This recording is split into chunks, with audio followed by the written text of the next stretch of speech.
السلام عليكم ورحمة الله وبركاته. ازيكم يا حبايب قلبي؟ عاملين ايه؟ يا رب تكونوا بخير وفي احسن حال.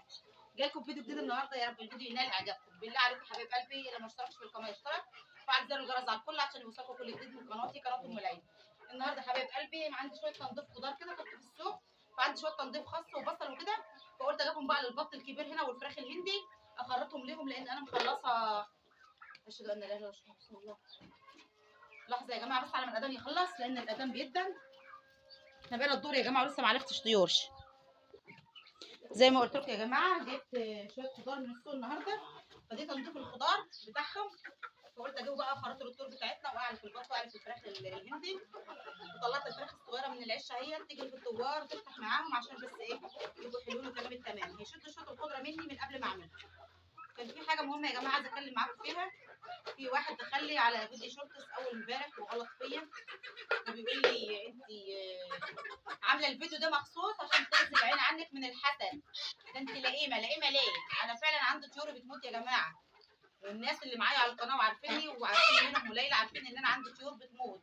طيور بتموت يا جماعه من ايه؟ من واحد زي ده برضه باصص فيهم، او واحده زيه، او اي حد باصص في حاجته بيبص فيها ومركز معايا ازاي عن اللزوم، بيخلي الحاجه ترجع ورا ما بتطلعش قدام، لان ما بيباركش في الحاجه ولا بيسمي عليها، لان الشخص اللي زي ده ما بيدخل ما بيسميش على الحاجه ولا بيدعم البركه عليها. فداخل يغلط فيا، قلت مش مشكله، حذفت التعليق وسكت عشان برضه ما ردش عليه من الفرض عليه. لقيته راجع تاني امبارح بعت لي تعليق وبيقول لي إيه ده انت عندك احمد ربنا، ده انت عندك فراخ بلدي وعماله تاكلي وتشربي منها وتقبضي الافات من اليوتيوب وما انتش حامده ربنا ومدعيه الفقر، ربنا يفقرك. انا عارفه ان الكلام ده تعبك وحرقك قوي. طب ليه لازمته ايه الكلام ده؟ لازمته ايه الكلام ده؟ يعني لما تبقى راجل كبير في السن وقد والدي معدي ال 60 سنه، وانا عارفه ان هو معدي ال 60 سنه لانه كبير، يعني باين من الصوره بتاعته ان هو كبير، وازاي انها بتغلط فيا بدون وجه حق وبدون ما تعرفني وبدون ما اغلط فيك انك تغلط فيا وتيجي عليا؟ ايه اللي مدعيه الفقر ربنا يفرج دي؟ انا مش عايزه اغلط فيك، انا مش عايزه اغلط فيك، انت ما تعرفنيش، ومين اللي زقك عليا انك تقول الكلام ده في حقي؟ انا عملت فيك ايه او غلطت فيك او قدمت لك اي اساءه؟ انا ما سأتش لك بحاجه. يا تدخل تتكلم كلام محترم وكلام ناس محترمين وناس عاقلين، يا ما تدخلش عندي خالص، ما تدخلش عندي خالص. ليه تدخل تقل قيمه الناس وتقل قيمه نفسك؟ يعني الشخص اللي بيخش يغلط في حد بدون وجه حق يا جماعه، بدون ما يغلط فيه، ليه يخش يقل من نفسه ويقل من قيمه الناس حواليه؟ بيستفاد ايه من كده؟ يعني انتوا دي الثواب اللي بتعملوها للناس ان انتوا تشجعوهم ولا بتحطموا؟ يعني انتوا بتحطمونا كده. انا مش طالعه ان انا اتكلم معاكم او اتمنظر او اوري الطور لاي حد او اتمنظر بالطور دي. انا لو مش حابه المجال ده او مش محتاجه ان انا اشتغل في المجال ده، ما انا الزهره اصلا مش هطلع على اليوتيوب ولا بهدل نفسي. لو انا عندي فعلا ما يكفيني مش هطلع بهدل نفسي ولا اسمع كلام ملوش 30 لازمه من شخص زي ده. انت انسان مريض، انت انسان مريض، واللي قال لك وسلطك انك تقول الكلام ده مريض زيك بالظبط. دي اللي اقدر اقوله لك، لان انا تربيتي واخلاقي ما تسمحليش ان انا اقول لك اكتر من كده. اقول لك ان انت انسان مريض، وحسبنا الله ونعم الوكيل فيك. حسبنا الله ونعم الوكيل في كل شخص يفتري على حد بدون وجه حق. انت عارف انا بقبض ايه من اليوتيوب؟ انا ما قبضتش اصلا. القناه اللي انت بتتكلم عليها وتبعت لي عليها تعليقات ديت ما اتفعلتش اساسا، ما اتفعلتش ولا في منها اي ربح ولا في منها كلام من ده. انا طالع عيني ليل ونهار يا جماعه، سواء مع الطيور او في الفقاسات او في اي مكان، طالع عيني متبهدله احلى بهدله من اجل ولادي. ما يجيش شخص مريض نفسيا زي ده يخش من الباب للطاق كده بدون وجه اي حق كده ان هو يغلط فيا بدون ما اغلط فيه او بدون ان انا اقدم له اي اساءه. ليه يغلط فيا؟ انا ما بحبش اغلط في حد. فيا ريت كل واحد يخلي عنده شخصيه محترمه كده وما يغلطش فيا، لان انا ما بغلطش في حد. فان كانت واحده زقاك عشان اي حاجه فمش هتنفعك، هتقل من قيمتك، بس هي هتقل من قيمتك. اللي انا اقدر اقوله لك هي هتقل من قيمتك بس مش اكتر من كده. فيا ريت كل واحد يخليه في نفسه. لو انت هتدخل عشان تحطم اعصابي او تقول لي كلمه تضايقني، لا، ما اتخلقتش لسه لا انت ولا غيرك. انا ما بيهزنيش اي حاجه وبتكلم معاك بكل هدوء، مفيش اي مشكله بالنسبه لي خالص. انا ما بشغلش بالي باي كلام، لان لو ما بشغل بالي باي كلام في شخصيات كتير شكل حضرتك كده دخلت لي وقالت لي الكلام اسوأ من كده وما شغلتش بالي. اعمل حذف للتعليق وممكن اسيبه كمان ما احذفوش وما بشغلش بالي باي كلام يتقال او اي كلام يتعمل، بس ملوش لازمه. ملوش لازمه. انت بتقل من نفسك قبل ما تقل مني. يعني لما تبقى شخص كبير في السن ويعني في مجتمع زي اللي احنا فيه ده وتخش تقل بيهين حد هو بيهين نفسه قبل اي حاجه تانية. يعني انت هنت نفسك قبل ما هنتني، لان انت لما تغلط فيني انا هقول لك كلمه تجرحك، اغلط فيك برضه بس بالذوق وبالادب وبالاحترام. كل شخص حسب تربيته وحسب العواد اللي هو اتعود عليه. انا هغلط فيك بس بكل ادب وبكل احترام، هرد عليك ومش هقول لك اكتر من حسبنا الله ونعم الوكيل فيك انت واللي مسلطك او اللي مسلطاك. لان يا جماعه انا ما بغلطش في اي حد، بدخل على اي قناه بقدر المحتوى اللي هو عامله وبكتب تعليق كويس وتعليق محترم، ما بهينش حد ولا بغلط في حد. فيا ريت انا رجاء مني ليك، ما عدتش عايزه اشوفك على القناه بتاعتي خالص او على اي قناه ليا، ما عدتش عايزه اشوفك ولا عايزه اعرفك ولا عايزه اي حاجه تربطني بيك انت او اي شخص مسلطك عليا. ولو هي اللي في دماغي الله يعينها ويقويها، الله يعينها ويقويها. فكل واحد يا جماعه وباله ربنا، لان انا ما بحبش اغلط في حد، وحسبنا الله ونعم الوكيل دي فوق كل شيء، دي اكبر من اي حاجه في الدنيا. حسبنا الله ونعم الوكيل دي تحطم جبال، مش هقول لك اكتر من كده. وراعي نفسك وراعي سنك وراعي شكلك، ده اللي اقدر اقوله لك. نكمل الفيديو بتاعنا يا جماعه ونسيبنا من الشخصيات التعبانه المريضه دي.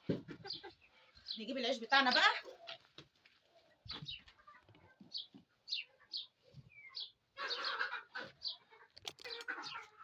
ونعلف الطيور بتاعتنا يا جماعه. مش عارفه الاضاءه مالها، التليفون فصل شحن ولا ايه، مش عارفه.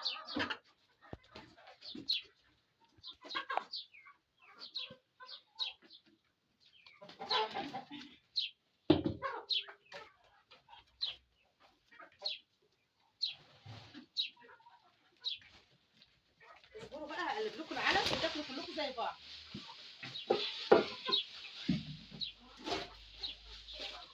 عيش اهو يا جماعه، والخضره اللي احنا قطعناها وهنزل لهم ميه ونقلبهم للطيور بتاعتنا، مفيش اكتر من كده. والطيور الحمد لله اللي موجود منها بيبيض. الطيور بتاعتي يا جماعه الحمد لله والشكر لله اللي موجود منها بيبيض، واللي مات قدر الله ما شاء فعل وربنا يعوض عليا، ربنا يعوض عليا يا جماعه.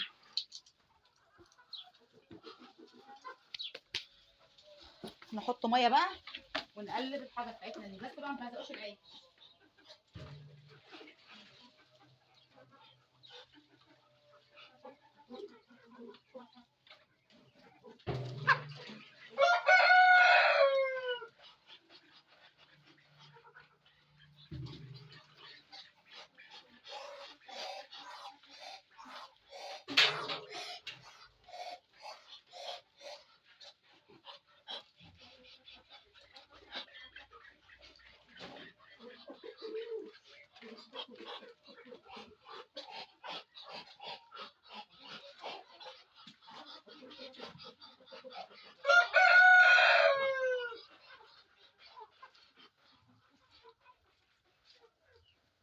اهو يا جماعه زي ما انا عملته كده، هنحط وزع على طيوري كلها بنفس النظام كده.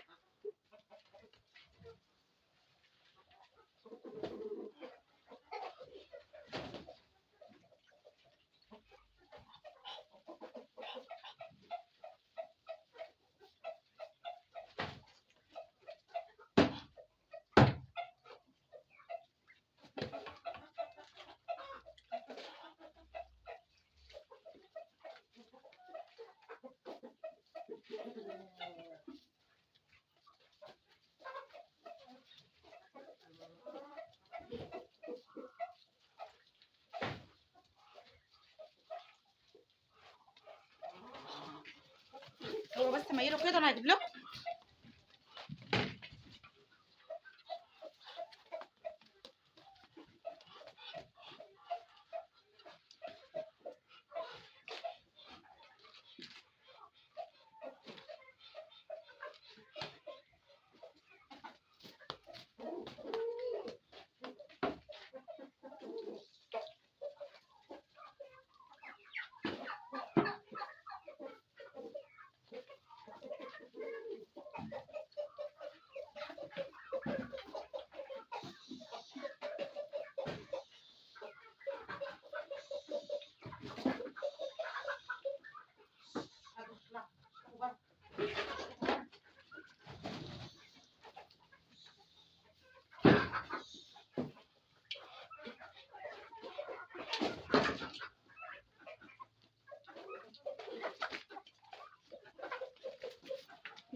الشمورد اللي هي الهندي والبلدي يا جماعه برضو من نفس النظام، هينقروا فيهم وياكلوهم.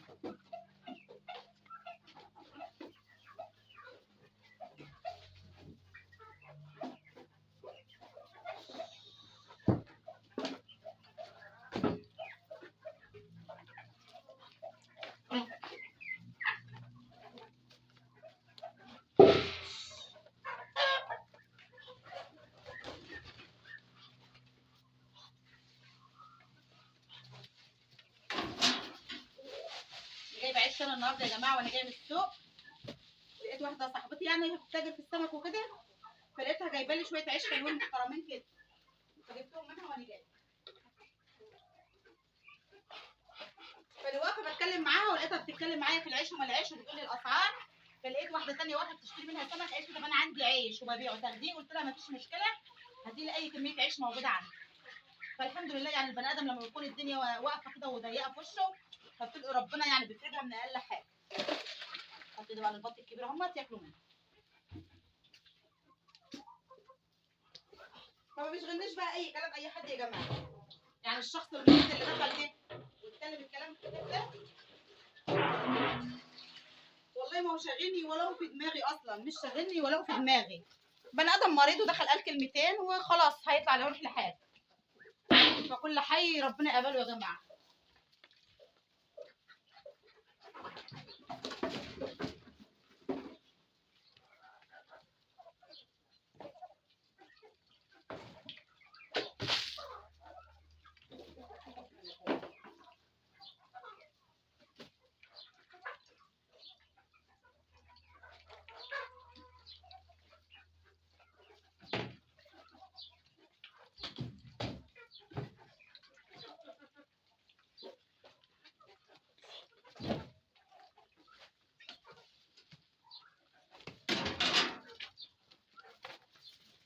دول شويه رده صغيرين يا جماعه من اللي بشوي منها السمك، لقيتهم في كيسه كده قلت اجيبهم احطهم لهم هنا ايه على علف عشان عليهم ميه كتير.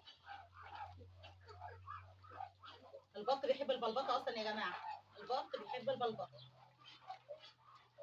دي احلى وجبه احسن من اي علف في الدنيا، العيش والخضره مع بعض كده احسن من اي حاجه في الدنيا. حط ميه بقى للفراخ الهندي بتاعتنا الصغيره.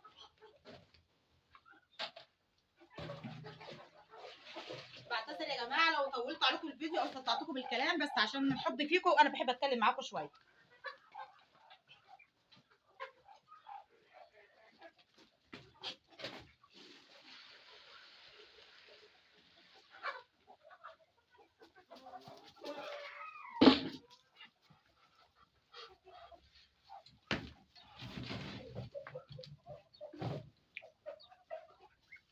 تعالوا بقى نبص بصه سريعه على الفراخ البيضه، نشوف الفراخ البيضه بتاعتنا عامله ايه دلوقتي على العيش اللي انا بعلفه لهم. بعلفهم عيش ناشف يا جماعه، بعلفهم عيش ناشف وميه، مفيش اكتر من كده. نشوف ايه اللي حصل معاهم واللي وصلوا لفين. اللهم صل على النبي. ما بياكلوش الا بالنهار بس يا جماعه، وماسحين العلف من قدام منهم خالص اهو، مفيش علف. بسم الله ما شاء الله ولا حول ولا قوه الا بالله العلي العظيم، ولا في فرشه تحتهم ولا في اي حاجه، والمكان نظيف جدا جدا. الحمام بتاعهم عادي خالص يا جماعه، ربنا يبارك. بس حصل معايا امبارح موقف يعني صعب جدا جدا. دخلت زعلت، لقيت الديك الهندي خرج من العشه ودخل على فرخه فيهم فجرها من بعضها، ما لحقتهاش، انا ما لحقتهاش اصلا. فده كله عين يا جماعه، ما رضيتش اصور معاكم برده عشان ما تقولوش ان هي بتحبطنا او بتقدم لنا حاجه تتعب اعصابنا بقى كل يوم.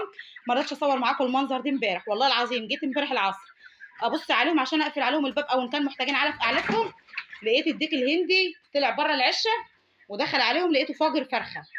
فقدر الله وما شاء فعل يا جماعه، عمره ما عملها معايا كده. بس لقيته امبارح خرج من العشه ازاي، زي ما خرج من لان العشه السلك مفتوح من تحت، فخرج من تحت السلك وقام طالع يا جماعه دخل على الفراخ البيضه فجر لي فرخه منهم. بس الحمد لله ماليش نصيب فيها، قدر الله وما شاء فعل. لو ليا نصيب فيها ما كانتش راحت مني يا جماعه. الحمد لله والشكر لله. هبدا اعلفهم بقى العيش بتاعنا. ثواني يا جماعه اهو يا جماعه، علفتهم العيش اهو، مفيش اكتر من العيش يا جماعه، بس اهو عيش ناشف وهينهبلوا عليه وبياكلوا تمام التمام. والفراخ بتاعتنا اوزانها حلوه وبترفع، ما بتنزلش معانا يا جماعه. الفراخ اوزانها بترفع معايا ما بتنزلش، فربنا يبارك يا رب ليا ولكم امه محمد ان شاء الله. وحطيت لهم ميه بيضاء يا جماعه، مفيش اكتر من كده. دي يا جماعه الروتين اليومي اللي بعمله مع جميع طيوري، فربنا يبارك يا رب ليا وليكم ولأمة محمد اجمعين، وربنا يحسن ما بين ايدينا ويحافظ لي على بقيه الطيور اللي موجوده عندي، ويكفينا شر الانفس الايه التعبانه، النفوس التعبانه ديت ربنا يكفينا شرها، والعقول المريضه. وبكده حبايب قلبي اكون وصلت معاكم لنهايه الفيديو بتاعنا النهارده. لو استفدتوا مني بمعلومه صغيره بالله عليكم ما تنسونوش في اللايك والاشتراك في القناه وتفعيل زر الجرس على الكل عشان يوصلكم كل جديد من قناتي قناه ام ليلى. اشوفكم في فيديو جديد، والسلام عليكم ورحمه الله وبركاته.